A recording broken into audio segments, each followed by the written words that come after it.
कि हम अगर बीमारी के लिए कोई उपाय करें तो कौन सी प्रदोष पर करें, और लक्ष्मी के लिए कोई उपाय करें तो कौन सी प्रदोष पर करें। तो अच्छे से सुन लेना भाइयों, शुक्ल पक्ष में जो प्रदोष पड़ती है वो लक्ष्मी की वृद्धि के लिए होती है।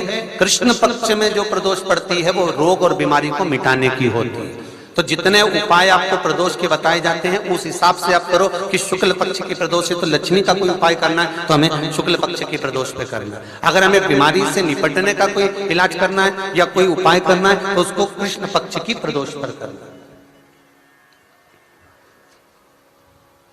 अब शुक्ल पक्ष की प्रदोष, उसकी प्रदोष का दिन था, बैठा हुआ था।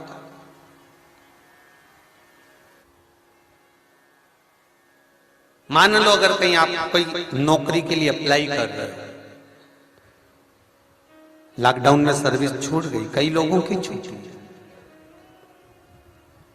कंपनियां कई बंद भी हो गई, कई कंपनियों से निकाल भी दिया गया, कहीं पत्नी परेशान हो रही है, कहीं पति परेशान हो रहा है, आप कहीं अप्लाई कर रहे हो तो जैसा माता उमा ने प्रदोष काल में, प्रदोष के समय पर, प्रदोष काल के अंतर्गत बेलपत्री का स्मरण किया है, वो बेलपत्र का स्मरण अगर संसार का मनुष्य कर लेता है तो महाराज ब्रह्मवृत्ता पुराण कहती है कि उस जीव का ऐसा कोई कार्य नहीं जो सफल नहीं होता। महाराज मेरा निवेदन रहेगा, किसी एग्जाम में आप बैठ रहे हो, इंटरव्यू के लिए जा रहे हो, किसी कार्य के लिए जा रहे हो, नौकरी नहीं लग रही, सर्विस नहीं लग रही, तो महाराज तांबे के कलश में 11 बेलपत्र को रखा जाए और तांबे के कलश में 11 बेलपत्र रखकर उसमें 11 सफेद पुष्प को डाला जाए।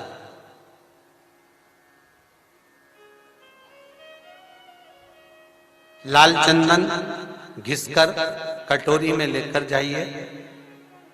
प्रदोष के दिन, शुक्ल पक्ष का जो प्रदोष पड़ जाए उसके दिन शंकर के शिवलिंग पर लाल चंदन लपेटने से पहले शंकर की जो जलाधार,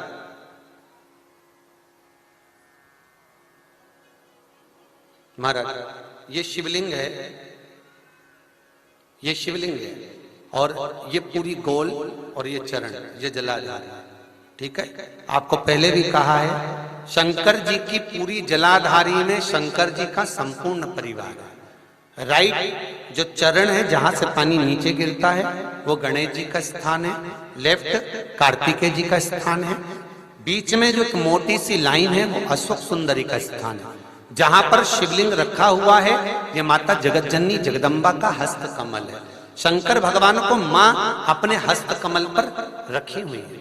ऊपर से जो बूंद बूंद पानी जलाधारी से नीचे गिर रहा है ये शंकर भगवान की 5 लड़कियां हैं, जया, विषहरा, सामरीबारी, दोतली और देव। ये ऊपर से बूंद बूंद जल क्रीड़ा शंकर जी के साथ में करती है। शंकर भगवान का संपूर्ण परिवार जलाधारी में विराजमान है। शिव महापुराण कहती है, माता उमा का चरित्र कहता है, कोई एग्जाम में बैठ रहे हो, कोई कंपटीशन एग्जाम में बैठ रहे हो और चाहते हो कि मेरी नौकरी इसमें लगना ही चाहिए तो लाल चंदन का लेपन आपको इस पूरी जलाधारी पर करना है।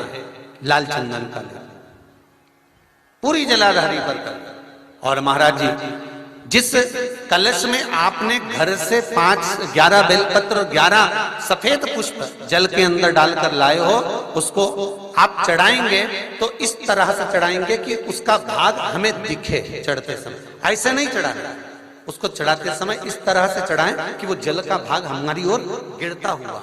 महाराज जब आप वो समर्पित कर दें बेलपत्र पुष्प आदि सभी चीजें, उस चंदन का एक थोड़ा सा भाग पूरी जलाधारी पर हाथ फेर कर अपने दरवाजे पर आते आते उसका स्पर्श कर दें। जिस दरवाजे से आप एग्जाम देने के लिए जाओगे, जिस घर से आप जाओगे, अपने घर के किसी भी दरवाजे पर उसका हाथ लगा दें या कोई स्थान को छू लें। जिसको आप दरवाजे को खोलकर, दरवाजे को स्पर्श कर कर या दीवार को छूकर या अलमारी को छूकर, जिसको भी छूकर आप जाओगे उसका स्पर्श कर लेना। फिर आपको कुछ नहीं करना है, उमा और महेश ही सब कुछ करेंगे जो उनको करना है, सब साथ।